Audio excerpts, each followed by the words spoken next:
বিশ্বনবী একবার সাইয়েদনা আনাস রাদিয়াল্লাহু তাআলা আনহুকে একটা ছোট্ট জিনিস আনতে পাঠালেন।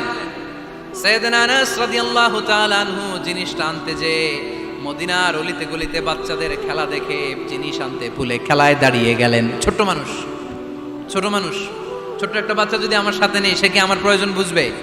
আমার সেন্টিমেন্ট যেরকম বাচ্চা কি ওটা টের পাবে? ছোট্ট আনাসকে বললেন, আমার জুব্বা নিয়ে আস। বিষ্ণু ইসলাম শাম দেশের জুব্বা পড়তো, বলতেন জুব্বা নিয়ে এসো। জুব্বা আনতে যখন বেরোলেন আনাস রাদিয়াল্লাহু তাআলা আনহু, দেখলেন মদিনার অলিতে গলিতে বাচ্চারা কুতকুত খেলে। কি খেলে? আপনারা খেলেন? তো এই খেলা দেখে আনাস রাদিয়াল্লাহু তাআলা আনহু ভুলে গেলেন যে বিশ্বনবীর জামা আনতে হবে। উনি ভুলে যে উনিও দাঁড়িয়ে খেলা দেখতে শুরু করলেন। এখন ঘন্টার পর ঘন্টা যায়, আনাসও আসে না, জামাও আসে না। বিশ্বনবী ভাবলেন, হায় রে, আনাস মনে হয় ভুলে গিয়েছে, কি আর করা যাই, নিজের জামা নিজেই নিয়ে আসি। বিশ্বনবী বের হলেন জামা আনতে। বের হয়েই দেখে মদিনার গলিতে বাচ্চারা খেলতেছে, ওইদিকে আনাস রাদিয়াল্লাহু আনহু দাঁড়ান। বিষ্ণু ইসলাম কিছু বললেন না, যে উনিও আনাস রাদিয়াল্লাহু তাআলা আনহুর পাশে দাঁড়িয়ে খেলা দেখতে আরম্ভ করলেন। সুবহানাল্লাহ পড়বেন না? সাইয়েদনা আনাস খেলা দেখতে দেখতে হঠাৎ বিশ্বনবীর দিকে চোখ পড়ে গেছে। বিশ্বনবীর চোখের দিকে যখন সাইয়েদনা আনাস রাদিয়াল্লাহু তাআলা আনহুর চোখ পড়ে গেছে, সাইয়েদনা আনাস বলে, আমার কলিজাটা এখান থেকে এই দিকে চলে আসছে ভয়ে। কিসে? ভয়ে। উনি বললেন, আমার গলা শুকিয়ে যেতে আরম্ভ করলো, কাঁপতে লাগলাম। আয় হায়, এখন আমার মনে পড়ছে বিশ্বনবীর জামা আনতে পাঠাইছিল, ভুলে গেছে খেলার আবেশে পড়ে। উনি বললেন, বিশ্বনবী আমারে ধমক দেন নাই, আমার গায়ে হাত তোলেন নাই, জামা আনতে পাঠাইছি, এখানে খেলা দেখতেছো এটাও বলেন নাই, বিরক্তিও প্রকাশ করেন নাই। বিশ্বনবী শুধু একটা হাসি দিয়েছেন, স্মাইল। কি দিয়েছেন?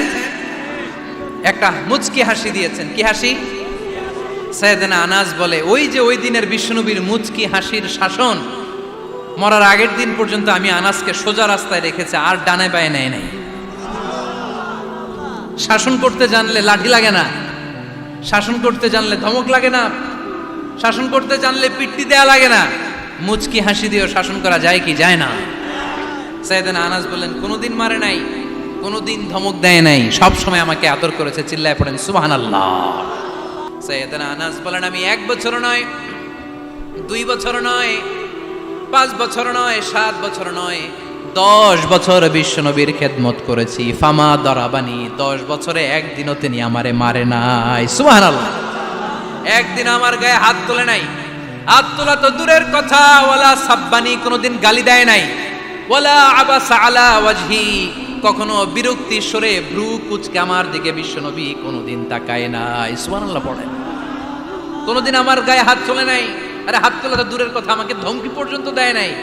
ধমকি দেয়া তো দূরের কথা, আমরা অনেক সময় বিরক্ত হয়ে ভ্রু কুঁচকাই না। এরকম বিরক্তি হলে আমরা কারোর প্রতি বিরক্ত হলে কি হয়? কপাল ভ্রু কুঁচকে ওঠে, ঠিক কিনা? সাইয়েদনা আনাস বললেন, কোনোদিন মারে নাই। খাদেম বলতেছে, খাদেম। বড় সাহেবের রিপোর্ট কার থেকে নিতে হয়? হয় খাদেম, নয় দারোয়ান, নয় ঘরের কাজের মেয়ে, তা না হলে ড্রাইভার। বিশ্বনবীর খাদেম বিশ্বনবীর ব্যাপারে কি কমেন্ট করছে? মা সাব্বানি ওয়ালা জারাবানি ওয়ালা আবাসা ফি ওয়াজহি। এই 10 বছরের খেদমতের জিন্দেগিতে কোনোদিন বিশ্বনবী আমারে মারে নাই, গায়ে হাত তোলে নাই। আরে হাত তোলা তো দূরের কথা, একটা ধমকও দেয় নাই। আরে ধমক দেয়া তো দূরের কথা, বিরক্তির সুরে ভ্রু কুঁচকে আমার দিকে কখনো তিনি তাকায় নাই। চিল্লায় বলো সুবহানাল্লাহ। আর আজকে মাইক পেলে মানবাধিকারের কর্মী কি সুন্দর কথা বলে, উইমেন রাইটস এর কথা বলে, শিশু শ্রম নিয়ে কথা বলে, আর বাড়িতে কাজের মেয়ের গায়ের মধ্যে খুন্তি, গরম খুন্তি পিঠের মধ্যে লাগিয়ে পিঠ ঝলসিয়ে দেয়। এরকম আছে না নাই? পত্রপত্রিকায় প্রায় দেখা যায় যে কাজের মেয়েদেরকে কি অত্যাচার করে। খুন্তি গরম করে করে চামড়ার মধ্যে লাগিয়ে স্কিন ঝলসে ফেলেছে, গ্রিলের মধ্যে বেঁধে রেখেছে, সময় মতো খাবার দেয় নাই, পিটিয়ে মাথার চুল কামিয়ে মাথা নেড়া করে দিয়েছে। এরকম আছে না নাই? এরা মানবাধিকারের ঠিকাদার, এরা মানবাধিকারের কথা বলে। আর বিশ্বনবী ইসলামের খাদেম বিশ্বনবীর ব্যাপারে বলেছে, কোনোদিন মায়ের তো দূরের কথা, হাত তোলা তো দূরের কথা, আরে ধমক দেওয়া তো দূরের কথা, বিরক্তির চেহারা নিয়েও কোনোদিন বিশ্বনবী আমার দিকে তাকায় নাই। চিল্লায় পড়েন সুবহানাল্লাহ। এজন্য সব সময় বিষ্ণু ইসলাম শ্রমিকদেরকে ভালোবাসতেন। শ্রমে কোনো লজ্জা নাই, লজ্জা হচ্ছে অলসতায়। আজ থেকে এই মাহফিল, এই এত বড় আয়োজন, এত বড় গ্যাদারিং তখনই সার্থক হবে যখন আমরা এই সিদ্ধান্তে আসতে পারবো যে আমরা অলস সময় কাটাবো না, আমরা আমাদের এই সময়গুলোকে প্রোডাক্টিভ ওয়েতে কাজে লাগাবো। কোনো না কোনো কাজের সাথে জড়িত হব। Never under estimate any job, whether it's big or small, বড় হোক বা ছোট হোক, কোনো কাজকে আমরা ছোট করে দেখব না। যে কোনো কাজ করো না ভাই, যে কোনো কাজ করো তা যেন হয় সবার চেয়ে সবচেয়ে সুন্দর। আমাদের অবসর সময়গুলোকে কাজে লাগানোর দরকার আছে না নাই? আমরা নিজেদেরকে কর্মঠ করে, কর্মজীবী হিসেবে, শ্রমজীবী হিসেবে নিজেদেরকে প্রতিষ্ঠিত করতে চাই। রাজি আছে মুসলমান? লক্ষ্মীপুরের যুবক ছেলেরা আওয়াজ করে বলো, পারা যাবে? লজ্জা কিসে? লজ্জা কিসে? অনেকে টাঙ্কি মারে, এদিক সেদিক ঘুরে, আর বলে আমার আব্বা চেয়ারম্যান। আরে তোর আব্বা চেয়ারম্যান, তুই কি? আমার আব্বা MP, member of the parliament. আরে তোর বাবা এমপি, এটা তো তার গৌরব, তোর কি আছে সেটা বল। এজন্য নিজের পায়ে দাঁড়াবো। অলসতার সাথে আমাদের কোনো সম্পর্ক। আজকের এই মাহফিল থেকে আমরা অলসতা, অকর্মণ্যতাকে নো বলে দিলাম। অলসতাকে আমরা কি বললাম? আরো জোরে বলতে হবে, অলসতাকে কি বলবো?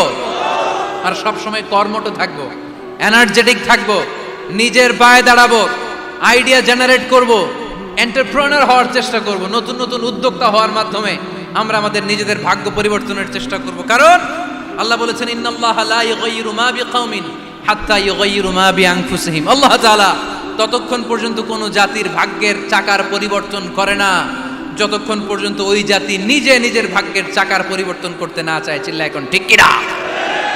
লাকাদ খালাকনা, একটা বাবার স্পার্মের মধ্যে 2 কোটি যদি শুক্রাণু না থেকে, সেখান থেকে সন্তান হয় না।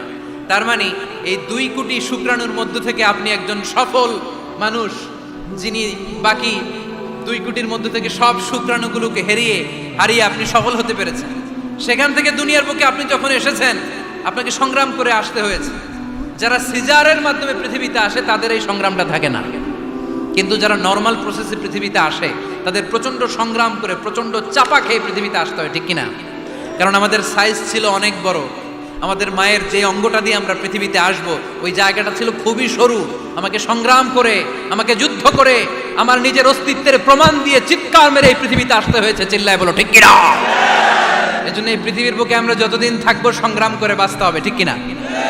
পরিশ্রমে লজ্জা আছে? লজ্জা কিসে? মনে থাকবে লক্ষ্মীপুরের ছেলেরা, যে আয়াত দিয়ে শুরু করেছি সে আয়াত দিয়ে শেষ করছি। যখন সালাতের সময় হয় মসজিদে যাব, আর সালাত যখন শেষ হয় তখন মসজিদের বাইরে আমরা কাজে নেমে পড়বো। রাজি আছি তো? ফাইদা কুদিয়াতিস সালাতু ফান্তাশিরু ফিল আরদি ওয়াবতাগু মিন ফাদলিল্লাহ ওয়া যিকুরুল্লাহা কাসীরান লাআল্লাকুম তুফলিহুন। যখন তোমাদের সালাত শেষ হয়ে যায় তখন তোমরা কর্মস্থলে ছড়িয়ে পড়ো, আল্লাহর রিজিক তালাশ করো, তাহলে তোমাদেরকে সফল বানাবে কে? আল্লাহ আমাদের সবাইকে কথাগুলো বুঝার, আমল করার তৌফিক দান করুক। আমরা পড়ি আমিন।